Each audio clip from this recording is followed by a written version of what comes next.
episode of OATS Uncut, Orator Academy Talks Uncut. We are unscripted, uncut, raw, organic conversations. Why? Because life is easier and simpler that way. Today I have the pleasure of the company of a very, very inspiring young lady, Poorva. Poorva, welcome to OATS Uncut. Thank you. Thank you, Miss Vineeta, for having me. I'm so excited. I was so happy to hear that you wanted to be a part of OATS Uncut. And for my friends who are watching, Poorva used to be my student some time ago, and I haven't seen her in a long time. And then I heard that she'd like to come by and be a part of this journey with me.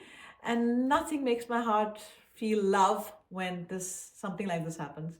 So thank you. Thank you so much for having me. I'm so excited. Miss Vineeta actually was one of the people in my life who encouraged me to really embrace public speaking. I always, when I used to speak, I used to always be really shaky. I used to be really nervous. I could never make eye contact. I was really scared of eye contact. Yes, I remember that, Poorva. And now I'm doing much better. Yeah. No, you are. Yeah. You are. I remember your posture used to be kind of shelled in, as if you are standing, but you're looking to disappear within yourself. Yeah. And I used to yell at you and Poorva. Exactly. And I think one of the reasons I'm interested in what I'm interested in is also because of Miss Vineeta, because she is the first Indian Board of Ed president, former Board of Ed president of our town. Yes, first Indian to be elected. Elected. In this town. I wrote about you in my essay. Yes, and you know what? That has been such a sweet experience of my journey of self-exploration. So you think that you are starting out where I am way ahead in the journey than you.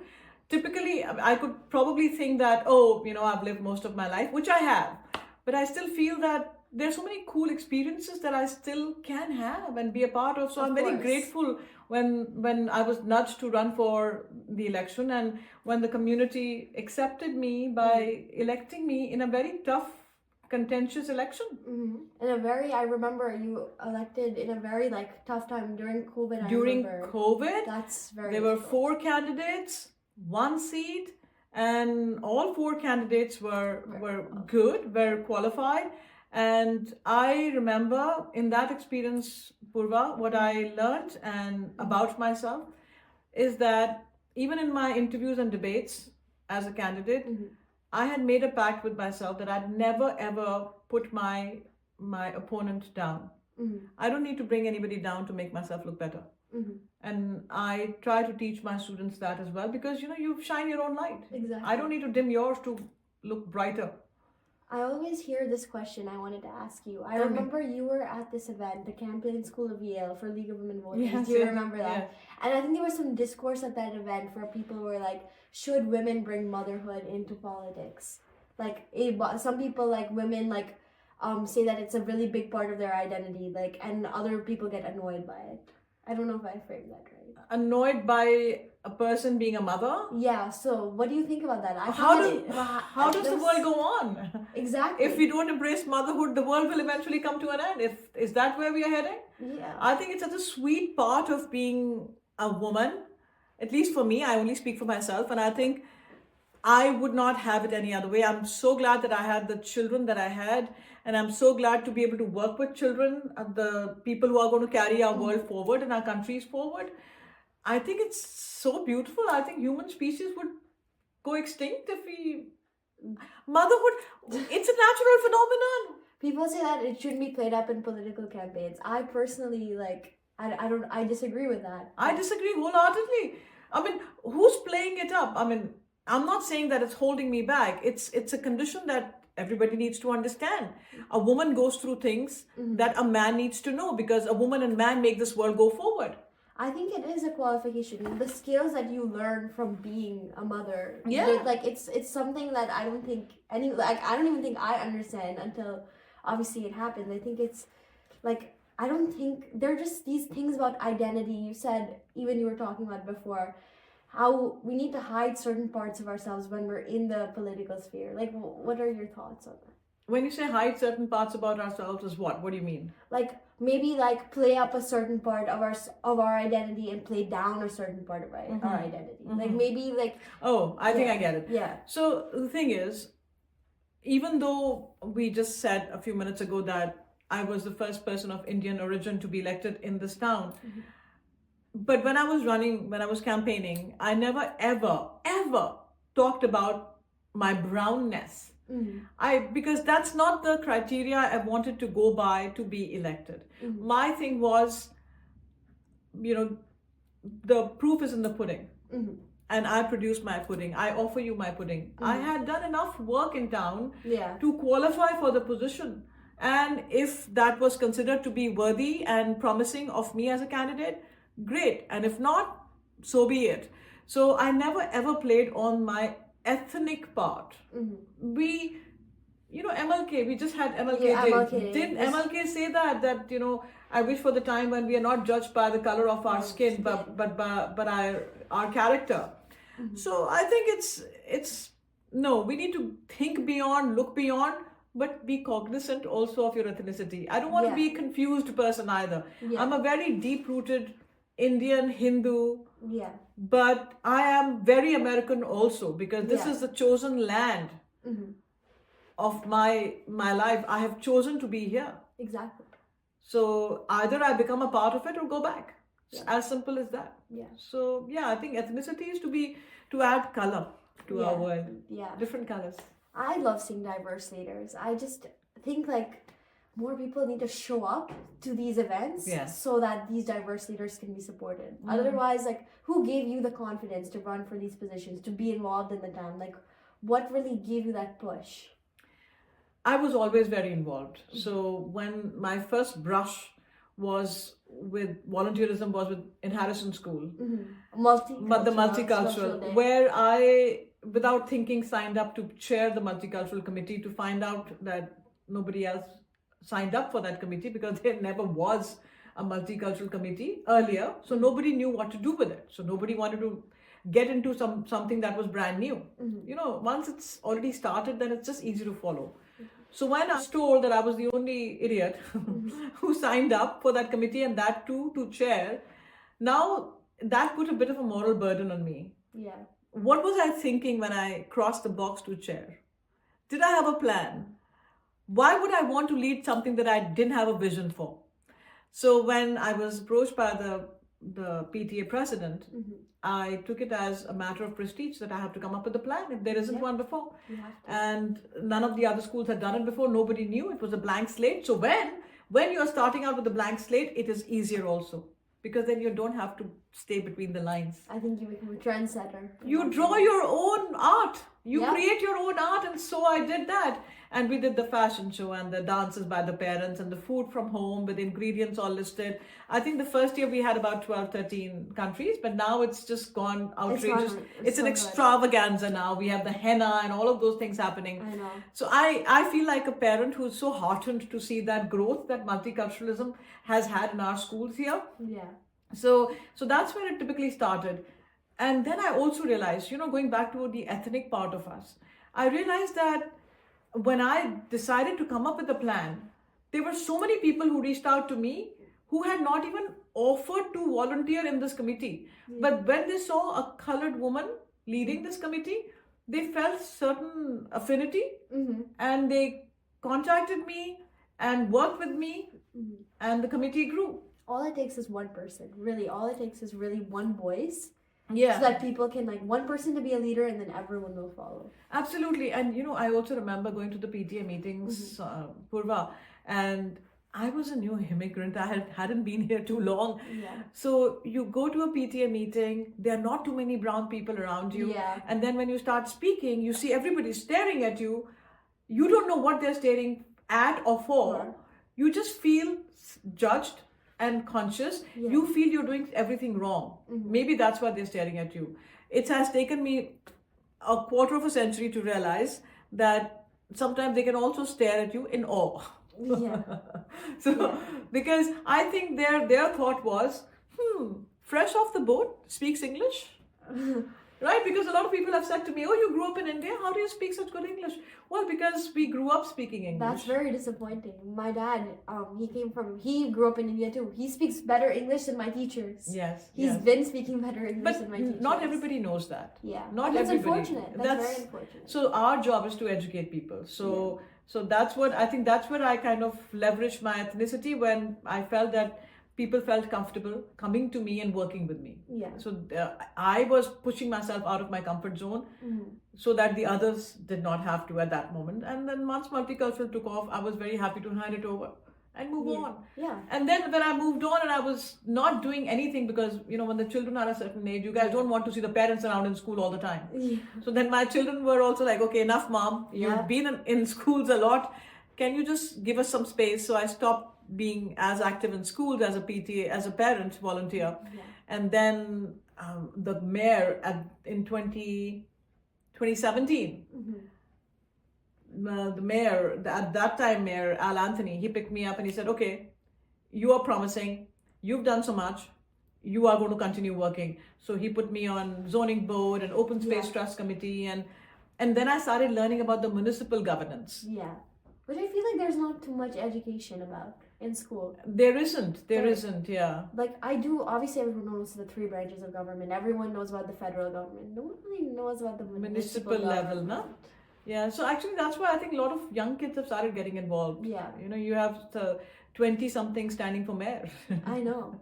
I wish like I knew more about the town council meetings until I just started getting involved with the League of Women Voters, because before that, I just don't think I was like, I didn't know exactly what happened. I'm like, yes, I'm seeing, okay, we have a stop sign here. Okay, there's people doing some things. There's a Livingston Committee for Diversity and Inclusion. But like, what are they actually doing? Like, you have to sit in those meetings and then you'll kind of understand. How did you get involved? How did I get involved? Okay, so I had a really good friend and she was like, you should come do this club with me. You should come, and it's good for college. You should come. And so I went to like one event, and I was like, oh, the people here are really nice. And one thing I really loved was like, sometimes I was the only brown person in the room. Like we went to this holiday party, and I think there were only 2 Indian people in the entire room. And I think I was like, why? And I was like, I want to show up to more and more of these events, so that I become more comfortable being the only person in the room and enjoying it and taking advantage of it. Because obviously I have a different perspective than the people who live in this town. I come from a different background, and I think that's like a very good thing. And I should be more like, I should not be insecure about that. So that's where it started, and now I guess I'm here. And to your point, what you just said, and a little while ago you had said you love diversity. Yeah. And just now you said, you liked being a different person. I think I like both. It's juxtaposing, I know. No, it's not so much, because yes, you love diversity of perspective. Yeah. Right. Exactly. You have had different experiences. At home, in your social world, you bring a different flavor. Yeah. It's like a sprinkle of a different masala on top of the dish. So, you don't go for the same cuisine every time, right? Exactly, of course not. It's nice to try different cuisine, so why not? Yeah. So that's interesting. So now, what all have you been doing, and which committees and which leagues are you a part of? So for League of Women Voters, we just had the MLK event, which was really good. So we had 30 kids write letters to Ed and to the mayor, and what they liked about Livingston, what they didn't like about Livingston, like what they wanted it improved, and like, so a lot of kids were like... So you wrote to Mr. Meinhardt, yes, the mayor, current mayor, okay. And we're going to present them actually next Monday. We're going to go to the town council meeting and then share them with him. Nice. It's a good, welcome in present. Awesome, super. So these kids, what they wrote about actually was really interesting. So one kid, I really respected him. He wrote about diversity, so I was really excited. Nice. And then other girls were like, sidewalks need to be better. I think parks, we need more parks. I'm like, these are all great ideas. I think he should know. And I think it's important for kids, youth, to be involved. Because I feel like, yes, sometimes we're immature. Sometimes our opinions aren't very informed. They're informed from TikTok. But like, when we actually take the effort to get to know what's going on, I feel like we should have the ability to share our voice. So friends of mine have sometimes questioned me that, why are you stretching yourself so thin? Yeah. You're all over the place. You're doing 10 things at the same time, and it's exhausting. So why are you doing so many things? And I tell them, I said, you know what? when I put my foot into it, when I started doing things because I was just nudged, I love new experiences. And I thought it was very interesting. I was learning things that I did not know. When I was put in Open Space Trust Committee, I did not know that we even had a committee like this. Yeah. I had no idea what it did. Exactly. And then in those 4 years that I was on that committee, thanks to our mayor then, Al Anthony, who was also township liaison in that committee, we were able to acquire 20 acres of open land that could have been taken over by developers. And That's now amazing. the township acquired those 20 acres, and now we're going to keep them open space. That's amazing. That's so So good. I did not even know that these initiatives existed in town. So you become more informed person. So that's why, yes, ethnicity is great thing, diversity is great thing, but with substance. Mm-hmm. You know, and I think people like you and people like myself, we do bring substance, because we are trying to work mainstream and not just in my little shell. Yeah. Right? So it's been great. So what do you want to pursue? You're in 12th grade right now. Yeah. You're a senior in high school. Yeah. What do you want to pursue going forward, and why? So I want to do economics and public policy, and then hopefully a degree in law.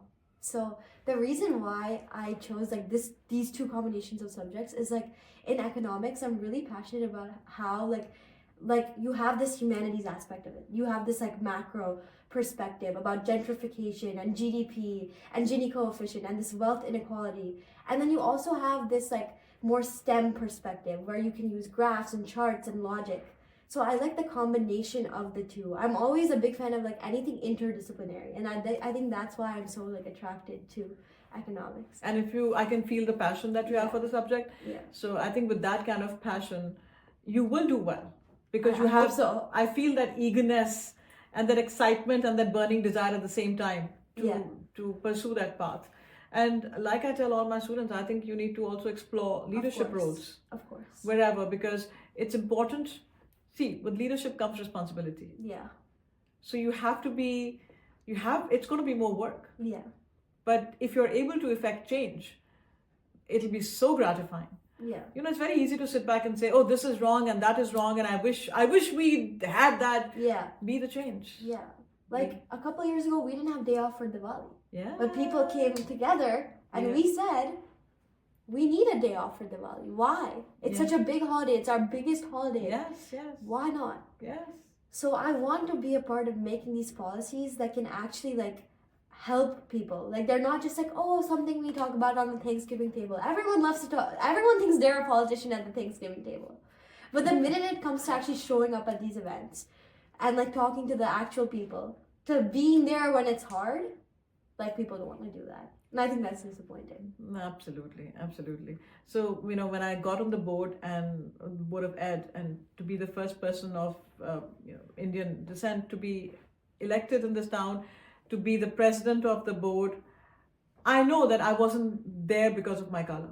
Yeah, of course. I wasn't there because of my color. You weren't a diversity hire. Because I don't think that should be. No, not at all. Because this town is very sharp and discerning, and they will not elect. I met a lot of people. I spoke to a lot of people, and people asked me to tell them more about myself. And only then, I had people actually making phone calls to me. People who I'd never met ever before, and neither did I meet them because it was COVID time. So we were only having phone conversations or Zoom calls.